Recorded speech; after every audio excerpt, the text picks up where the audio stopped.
पीठ की हड्डी को सीधा करना है। अर्ध पद्मासन, भगवान की मुद्रा जो होती है ना पद्मासन होती है। भगवान जैसी मुद्रा नहीं लगा पाते हैं तो अर्ध पद्मासन लगाएंगे और बाएं हाथ के ऊपर दायां हाथ भगवान जैसा रखेंगे।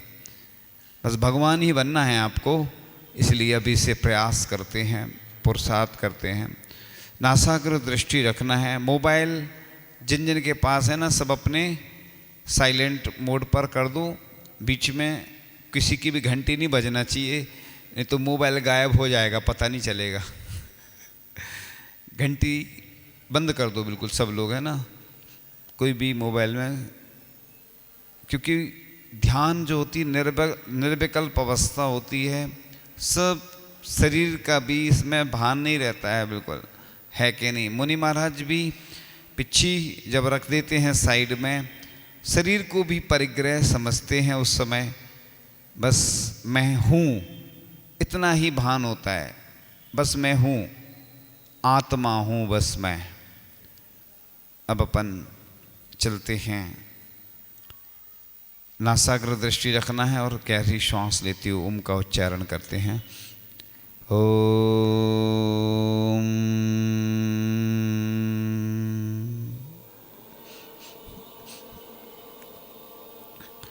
ओम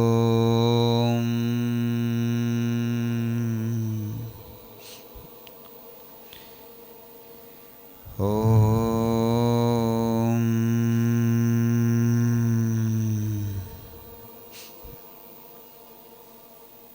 आती जाती श्वासों पर मेरा नियंत्रण है। मैं इस शरीर से पृथक आत्म तत्व हूँ। जानना देखना मेरा स्वभाव है। ज्ञाता दृष्टापना यन्मया दृश्यते रूपम तन्ना जानाति सर्वथा जानन्ना दृश्यते रूपम तथा केन ब्रवीमि हम। जो दिख रहा है वह मेरा नहीं है। मैं रूप रस गंध वर्ण और वजन से रहित आत्म तत्व हूँ। अब मैं ध्यान की प्रक्रिया प्रारंभ कर रहा हूँ, जिससे महान आत्माओं ने मोक्ष को प्राप्त किया है। इसी ध्यान के माध्यम से, इस ध्यान की ही ऊर्जा से सब कर्म नष्ट होते चले जाते हैं। ध्यान एक अहोभाव है, अपने को खो देने की प्रक्रिया है, अपने को मिटा देने का नाम है ध्यान। सब चीज़ों से निर्विचार निर्विकल्प हो जाने का नाम है ध्यान। सब भ्रांतियों के विसर्जन का नाम है ध्यान। आत्मा को परमात्मा बनाने का नाम है ध्यान। अपने आप में डूबने का नाम है ध्यान। सिद्ध अवस्था प्राप्त करने का नाम है ध्यान। मन से अलग हो जाने का नाम है ध्यान। चिंतन मनन से अलग हो जाने का नाम है ध्यान। आत्मा की अनुभूति का नाम है ध्यान। चेतना की विशुद्ध अवस्था का नाम है ध्यान। आत्मा से साक्षात्कार करने का नाम है ध्यान। स्वयं अपने आप को देखने का नाम है ध्यान। वर्तमान में आने का नाम है ध्यान। यह शाश्वत सुख शांति का अमोघ उपाय है और ध्यान मन को स्थिर करने की ही तकनीक है। ध्यान की साधना उतनी कठिन है जितना बीज को सींच कर उससे फूल खिलाना। वास्तविक ज्ञान की उपयोगी क्रिया ध्यान है। जब ध्यान के फूल खिल जाते हैं तो आनंद की सुगंध फैल जाती है। जीवन का बगीचा महक उठता है। ध्यान निर्वात कक्ष है जहाँ मन की लौ स्थिर रहती है। राग द्वेष की हवा से मुक्त रहकर आत्म मंदिर में इंसान का दीपक जलता रहे तो स्वार्थ पूर्ति में आत्म साक्षात्कार में विलंब नहीं होगा। मन वचन काहे के योग से अयोग होना ही ध्यान का लक्ष्य है। ध्यान ऐसा साधन है जिसके द्वारा आत्मा में छिपी परमात्मा की आभा मुखरित होती है। ध्यान वह चाबी है जिससे अंतःकरण का ताला खुलता है। साधना के मार्ग में ध्यान वैसा ही है जैसा आकाश में शूर। ध्यान ही साधुता की जड़ है। ध्यान का कार्यक्षेत्र है मन को शांत करना। ध्यान में यदि कुछ प्रकट होता है तो वह मूर्ति के रूप में नहीं अपितु भगवत्ता के रूप में आत्मसात होता है। ध्यान सत्य की सिद्धि नहीं वरन सत्य का अंतर्दर्शन है। ध्यान निर्विकर्तता से निष्कर्ष तक सत्य तक पहुँचने का मार्ग है। जागृत अवस्था में अंतर का विमोचन ही ध्यान की भूमिका है। ध्यान मृत्यु नहीं जीवन की समग्रता में प्रवेश है। ध्यान सत्य के प्रति जिज्ञासा है, उसकी प्राप्ति के लिए तैयारी है। ध्यान मौलिक भिन्नता को दर्शाने वाला विवेक दर्शन है। ध्यान विकारों से ही नहीं विचारों से भी मुक्ति का अभियान है। ध्यान जीवन की पाशविक और उग्र वृत्तियों के दिव्य रूपांतरण के लिए यह एक श्रेष्ठ प्रयोग है। मस्तिष्क के संवेदनशील परिकंपनों का परिमार्जन होता है और हमारी प्रज्ञा प्रतिभा प्रखर हो उठती है। ध्यान आत्मस्थ जीने का मार्ग है। सबके साथ आत्मवत व्यवहार करने का दृष्टिकोण है। ध्यान इस प्रकार से आज हम चलते हैं। तर्कों का वर्णन ध्यान के माध्यम से पहुँचते हैं। तर्कों में कैसी अनुभूति होती है। तो हमारा जन्म होता है, हम यही मानते मैं शरीर हूँ आत्मा नहीं, लेकिन हम 84 लाख योनियों में जन्म लेते हुए अनंत काल से भ्रमण करते आ रहे हैं और नरकों में भी कई बार होकर आए हैं और सोचते हैं कि अब हम पाप कर्म नहीं करेंगे, पुण्य कार्य करेंगे, लेकिन मनुष्य जन्म मिलते ही फिर पंचेंद्रिय के भोगों में लिप्त हो जाते हैं और भूल जाते हैं। लेकिन अब नरकों के दुखों को हम याद करते हैं। नरकों में कौन जाता है? सप्त व्यसन करने वाला जो पूजन नहीं करता है, रात्रि भोजन करता है, जल छान कर उपयोग नहीं करता है, अशुद्ध वस्तुओं का उपयोग करता है। हे भगवान, कितना घिनौना बेबस दृश्य है। शरीर में उत्पन्न हुए घाव के सदृश वहाँ की भूमियाँ हैं। दीवारें वज्र के समान कठोर और अशुभ हैं, जो त्रिकोण, गोल एवं चतुष्कोण आदि नाना प्रकार के आकार वाली हैं। वहाँ के बिल यहाँ के कारागृहों से भी अत्यधिक ग्लानि युक्त संपूर्ण दुख उत्पन्न करने वाले हैं। ये बिल बिलाव, सुअर आदि के मल के समान आदि दुर्गंध सहित हैं और उनके भीतर सदा अंधकार रहता है। उनकी उत्पत्ति के बारे में चिंतन करते हैं। कुछ जीव तो भट्टियों के समान अति उष्ण स्थानों में पैदा होते हैं तथा दूसरे उन स्थानों पर उत्पन्न होते जिनकी तुलना ऊँट की आकृति के बने भांडों से की जा सकती है। नरकों की सब जन्म भूमियाँ दुष्प्रेक्ष एवं भयानक हैं और भयंकर हैं। ये सब जन्म भूमियाँ कस्तूरी से अनंत गुणे काले अंधकार से व्याप्त हैं। उन पृथ्वियों में बेनार की मधुमक्खियों के छत्ते के समान लटकते हुए घृणित स्थानों में नीचे की ओर मुख करके पैदा होते हैं। ये विकलांग, खुंडक, संस्थानी, नपुंसक, दुर्गंधित, दुस्वर, दुष्पर्श, दुर्भग, कृष्ण और रुक्ष होते हैं। इनके शरीर में कड़वी, तुम्बी और कांजीर के समान रस उत्पन्न होता है। एक साथ 1000 बिच्छुओं के काटने जैसी वेदना वहाँ के वज्रमय कांटों से व्याप्त नरक भूमि के स्पर्श मात्र से होती है।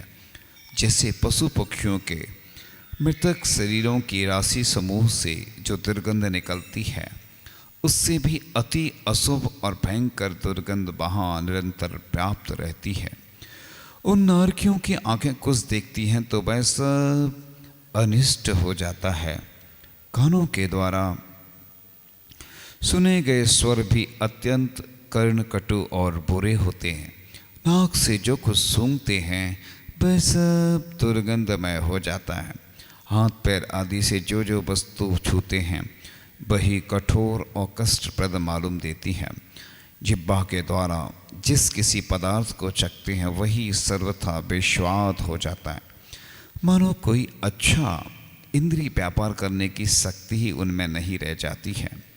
उनके शरीर अशुभ नाम कर्म के उदय से अशुभ अंगोपांग स्पर्श रस गंध वर्ण स्वर वाले और बीभत्स तथा निर्लन अंडस पक्षियों की आकृति वाले होते हैं। उनका संस्थान हुंडक होता है। उनके शरीर क्रूर बीभत्स और भयंकर दिखते हैं। यद्यपि उन नारकियों का शरीर वैक्रियक है तथापि उसमें इस औदारिक शरीरगत मल मूत्रादिक से अधिक खूंखार मूत्र आदि पीप बीभत्स सामग्री रहती है। इसलिए उनकी देह अति अशुभतर है। उनके शरीरों में कड़वी तुमड़ी और कांजीर से भी अधिक कटु अशुभ और अनिष्टकारक रस होता है। बिल्ली आदि के मरे हुए शरीर से जो दुर्गंध आती है उससे भी कहीं अधिक तुच्छ और घृणास्पद दुर्गंध उन नारकी जीवों के शरीरों में आती है। करोत कोखरू आदि पदार्थों में जैसा तो स्पर्श होता है वैसा ही स्पर्श उन नारकी जीवों के शरीरों में होता है। नारकियों के रंग रूप गंध और आकृतियों के लिए हजार प्रयत्न करने पर भी दूसरी उपमा नहीं मिल सकती है।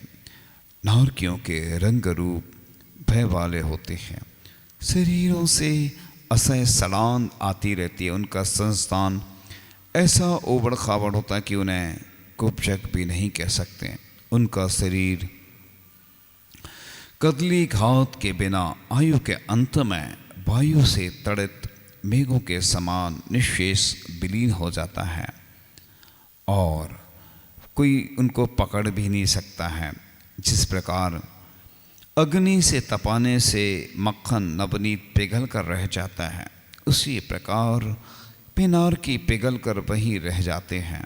अनेक प्रयत्नों के बाद भी जिस प्रकार दर्पण में प्रतिबिंबित पदार्थ ग्रहण में नहीं आते उसी प्रकार वे भी ग्रहण में नहीं आते।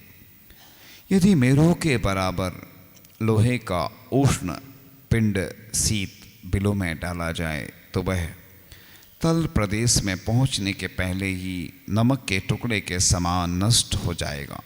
जहां बर्फ गिरने से सर्व दिशाएं शीत से व्याप्त हो गई हों, आकाश से गिरे जल कणों से पृथ्वी तल भर गया हो, ऐसे माघ मास में रात्रि के समय शीत वायु के लगने से शरीर में रोमांच हो गए हों तथा दांत कट कट बज रहे हों, शरीर शीत ज्वर से अभिभूत हो, अग्नि और वस्त्र आदि का जिसके साधन नहीं हो, ऐसे मानव को जो शीतजन्य दुख होता है उससे अनंत गुना दुख नारकियों को शीतजन्य दुख होता है।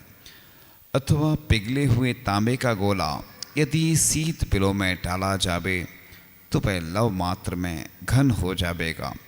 शीत बिलों में यदि मेरू की पर्वत के समान लोहे का पिंड डाल दिया जाए तो वह तीव्र तुषार के कारण शीघ्र ही विलीन हो जाता है।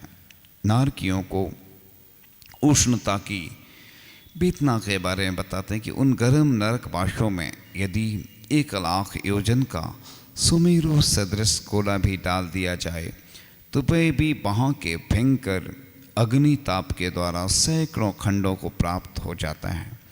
नरकों के उष्ण बिलों में मेरू के बराबर शीतल पिंड डाल दिया जावे तो वह तल प्रदेश में पहुँचने के पहले ही मोम के टुकड़े के समान पिघलकर विलीन हो जाएगा। अभ्यंतर अशाता वेदनीय कर्म का उदय होने पर अनादि स्वाभाविक जन बाह निमित्त से होने वाली तीव्र वेदना होती है। जैसे ऋष मृत्यु के मध्याह्न काल में बादल रहित आकाश में महातीक्ष्ण सूर्य किरणों से संतप्त दिगंतराल में जहाँ शीत वायु का प्रवेश नहीं है, तावाग्नि के समान अत्यंत उष्ण एवं रुक्ष वायु चल रही है, ऐसे मारवाड़ देश में चारों तरफ से दीप्त अग्निशिखा से व्याप्त, प्यास से व्याकुल, निष्प्रतिकार पित्त जोर से संतापित शरीर वाले मानव को जो उष्णता की वेदना होती है, उससे भी अनंत गुना दुख नारकियों को तज्जन उष्णता का होता है। जब हम उपवास आदि करते हैं, इसी प्रकार का हम चिंतन करके कि नरकों में कितनी वेदना है, भूख प्यास की वेदना है, वो चाहते हैं लेकिन नहीं मिल पा रहा है। कितना मैंने भोजन किया लेकिन वह मल के रूप में परिवर्तित होता चला गया, फिर भी मेरी न तो प्यास बुझी न मेरी भूख मिटी। इसलिए अब जो मेरे वेदना मुझे हो रही है, जो कष्ट हो रहे हैं, ये कर्मों को नष्ट करने के लिए हैं। और नारकियों की क्षुधा वेदना के बारे में बताते हैं कि नार के जीवों को हृदय को दग्ध कर देने वाली, संपूर्ण अंगों में उद्वेग उत्पन्न करने वाली तथा संपूर्ण तीन लोक के अन्न का भक्षण करने पर भी जो समन को प्राप्त ना हो, ऐसी तीव्र विक्षुधा वेदना उत्पन्न होती है। उससे बाह्य एवं अंतरंग में अत्यंत संताप उत्पन्न होता है, किंतु अशुभ कर्म के योग से उन्हें तिल के बराबर भी अन्न कभी खाने को नहीं मिलता है। इधर तो मैं सब कुछ मन पसंद भोजन कर लेता हूँ, लेकिन फिर भी मुझे संतुष्टि नहीं होती है, उधर कुछ मिलना ही नहीं है। और नरक में जीवों को ऐसी भूख लगती है कि समस्त पुद्गलों का समूह उसका समन करते में समर्थ नहीं है। प्रथम धर्मा पृथ्वी में उत्पन्न हुए नार के जीव स्वान आदि निकृष्ट प्राणियों के सड़े कलेवरों की दुर्गंध से भी अधिक दुर्गंध वाली मिट्टी खाते हैं। वह भी उनको अत्यंत अल्प मिलती है, जबकि उनकी भूख बहुत अधिक होती है, जिससे उनकी क्षुधा शांत नहीं होती है। बंसादि पृथ्वियों के नारकी इससे असंख्यात गुणित दुर्गंध सहित अशुभ मिट्टी का भक्षण करते हैं। वहाँ क्षुधा प्रथम पृथ्वी की अपेक्षा असंख्यात गुनी है। यह आहार बकरी, घोड़ा आदि मैड़ी के सड़े हुए शरीर की गंध से अनंत गुनी दुर्गंध वाला आहार होता है। रत्न प्रभा से लेकर अंतिम पृथ्वी तक अत्यंत सड़ा, अशुभ और उत्तरोत्तर असंख्यात गुना ग्लानि कर अन्य प्रकार का होता है। आहार की गंध घर्म पृथ्वी में आहार है, जो उसकी गंध से यहाँ पर एक कोष के भीतर स्थित जीव मरण को प्राप्त हो सकते हैं। इसके आगे द्वितीयादि पृथ्वियों में घातक शक्ति आधा आधा कोष और भी बढ़ती गई है, अर्थात 7वें नरक की मिट्टी से 4 कोष तक के जीव मरण को प्राप्त हो सकते हैं। प्रथम पृथ्वी के प्रथम पटल की मिट्टी से यहाँ के आधा कोष के जीव इसकी दुर्गंध से मरण को प्राप्त हो सकते हैं। इससे पटलों की मिट्टी से क्रम से आधा आधा कोष अधिक के जीव मरण को प्राप्त हो जाएंगे, अर्थात 7वें नरक के 49वें पटल की गंध से यहाँ के 24 कोष के जीव मरण को प्राप्त हो सकते हैं। नरकों में तृष्णा बड़वाग्नि के समान इतनी उत्कृष्ट होती कि समस्त समुद्रों का जल ले लें तो नहीं मिटती है। समुद्र के संपूर्ण जलपान द्वारा भी जो समन को प्राप्त ना हो, ऐसी सर्वांगों को शोधित करने वाली तीव्र वेदना उन नारकी जीवों के उत्पन्न होती है, जिससे शरीर अति दग्ध हो जाता है और वे नारकी जीव अति विवल होते रहते हैं। फिर भी पाप कर्म के उदय से उन्हें एक बिंदु मात्र भी जल पीने के लिए भी प्राप्त नहीं होता। हमने भी कई बार नरकों में इसी प्रकार की वेदनाएं सहन की हैं।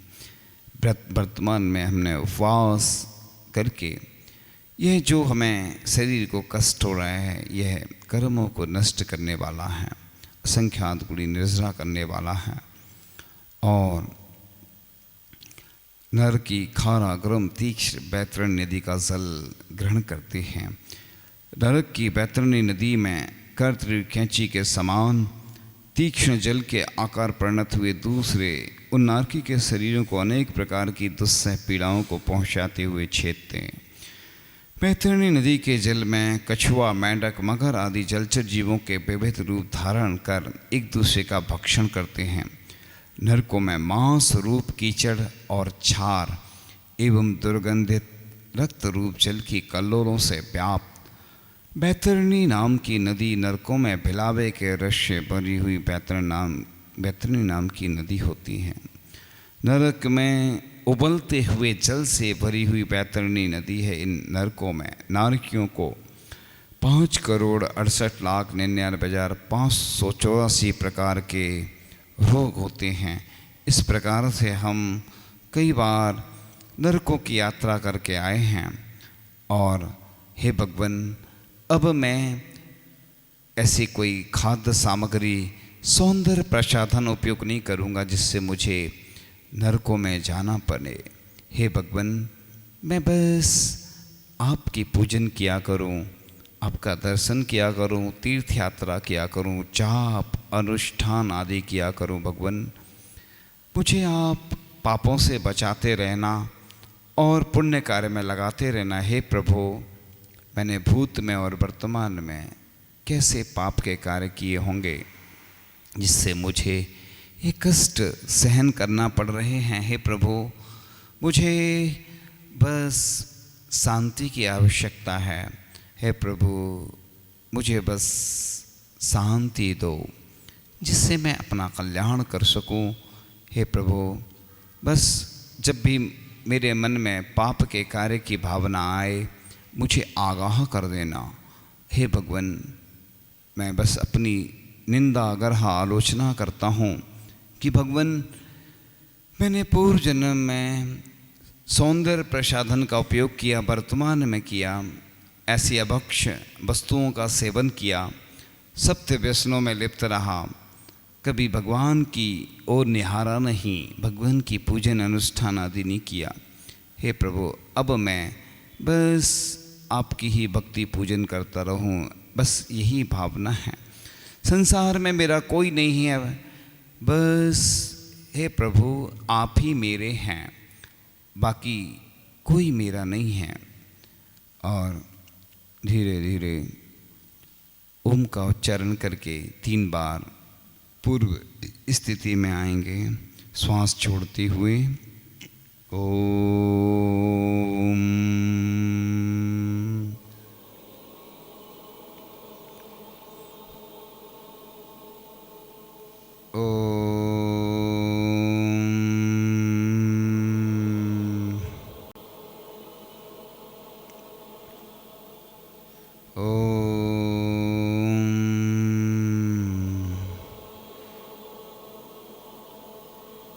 धीरे धीरे आंखें खोलते हुए अपने हाथों को स्पर्श करके और अपने मुख पर लगाएंगे 3 बार। इस एनर्जी को, उस पावर को ग्रहण करेंगे जो ध्यान के माध्यम से एनर्जी आई है। और फिर करते हैं मंगल भावना। तेरा मंगल मेरा मंगल सबका मंगल होवे, तेरा मंगल मेरा मंगल सबका मंगल होवे। सुखिया होवे सारी दुनिया कोई दुखी न होवे, सुखिया होवे सारी दुनिया कोई दुखी न हो। कण कण मंगल क्षण क्षण मंगल जन जन मंगल होवे, कण कण मंगल क्षण क्षण मंगल जन जन मंगल होवे। हे प्रभु निज मंगल के पहले जग का मंगल होवे, हे प्रभु निज मंगल के पहले जग का मंगल होवे। तेरा मंगल मेरा मंगल सबका मंगल होवे। तेरा मंगल मेरा मंगल सबका मंगल हो।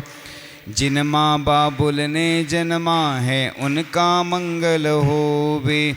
जिन माँ बाबुल ने जन्मा है उनका मंगल हो। जिन बंधु ने पाला पोसा उनका मंगल होवे। जिन बंधु ने पाला पोसा उनका मंगल होवे। जिन मित्रों ने हमें संभाला उनका मंगल होवे।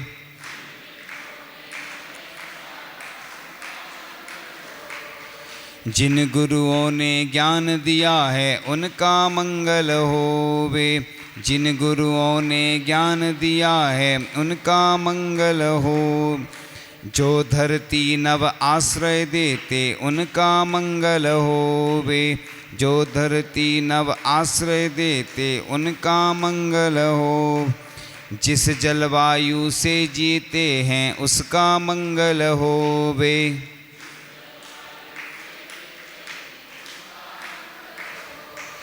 जिस अग्नि से जीवन चलता उसका मंगल होवे। जिस अग्नि से जीवन चलता। जिन तरुओं से भोजन मिलता उसका मंगल होवे।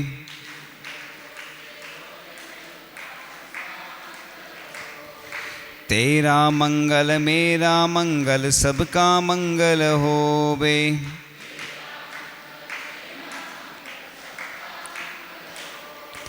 हम जिस दुनिया में रहते हैं उसका मंगल होवे।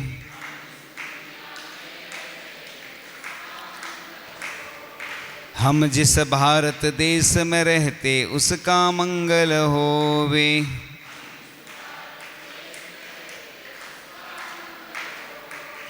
हम जिस राज्य प्रांत में रहते उसका मंगल होवे।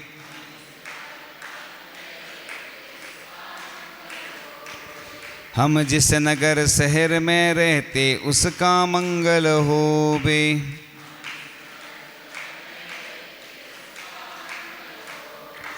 तेरा मंगल मेरा मंगल सबका मंगल होवे।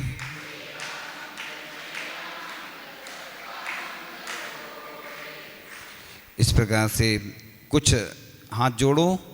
हे प्रभु, मैंने भूत में वर्तमान में जो भी आपकी अभिनय की हो, हे भगवान, मैं देवसास गुरु से, पंच परमेष्टि से, नव देवताओं से क्षमा मांगता हूँ।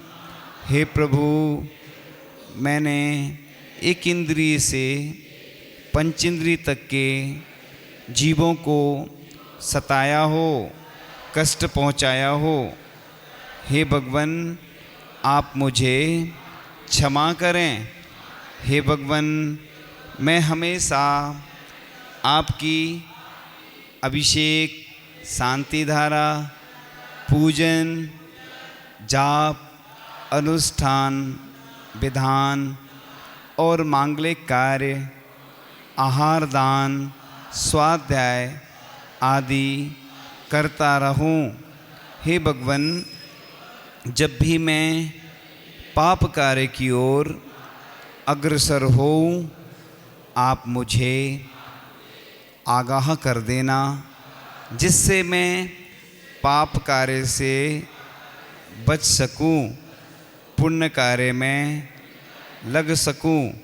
हे भगवान, मैं अनंत बार आपको नमोस्तु करता हूँ। हे भगवान, नमोस्तु करो। हे भगवान, नमोस्तु। हे भगवान, नमोस्तु। हे भगवान, मैं बारंबार क्षमा मांगता हूँ। हे भगवान, मेरे सब पाप मिथ्या होवें। इस प्रकार से यह छोटा सा प्रतिक्रमण हो गया। वैसे तो आप प्रतिक्रमण करते हैं, लेकिन अपनी निंदा, गर्ह, आलोचना भगवान के सामने इसी प्रकार से अपन को करना चाहिए। चूँकि अब उधर प्रवचन आदि बंद हो गए हैं ना, भैया जी करवाते हैं प्रतिकरण, आप लोग रुचि नहीं दिखाते। हमारी बात हुई थी तो वो कह रहे थे कि लोग से पूछा प्रतिकरण करना तो कुछ बोले नहीं। हमने कहा उपवास होगा तो उदासीनता रहती थोड़ी सी, तो भैया जी से बोलना तो शाम को प्रतिकरण करवाएंगे, वो आप लोगों को प्रतिकरण भी करवाएंगे और अच्छे से सामयिक भी कराएंगे। वो सब कराते थे। इधर शिविर नहीं लगा इस बार, तो उसमें लगभग 100 शिविरार्थी पिछले वर्ष भोपाल में लगा था, आए थे। हर बार शिविर लगता था, शिविर में शिविरार्थी आते थे तो वो सबको करवाते थे, लोग भी बैठ जाते थे। इधर देखो कितने सारे लोग आ गए हैं अब, तो वो प्रतिकरण भी कराएंगे आपको और सामयिक भी कराएंगे, प्रवचन भी उसी में कर देंगे। वो लोगों को रुचि काय में आती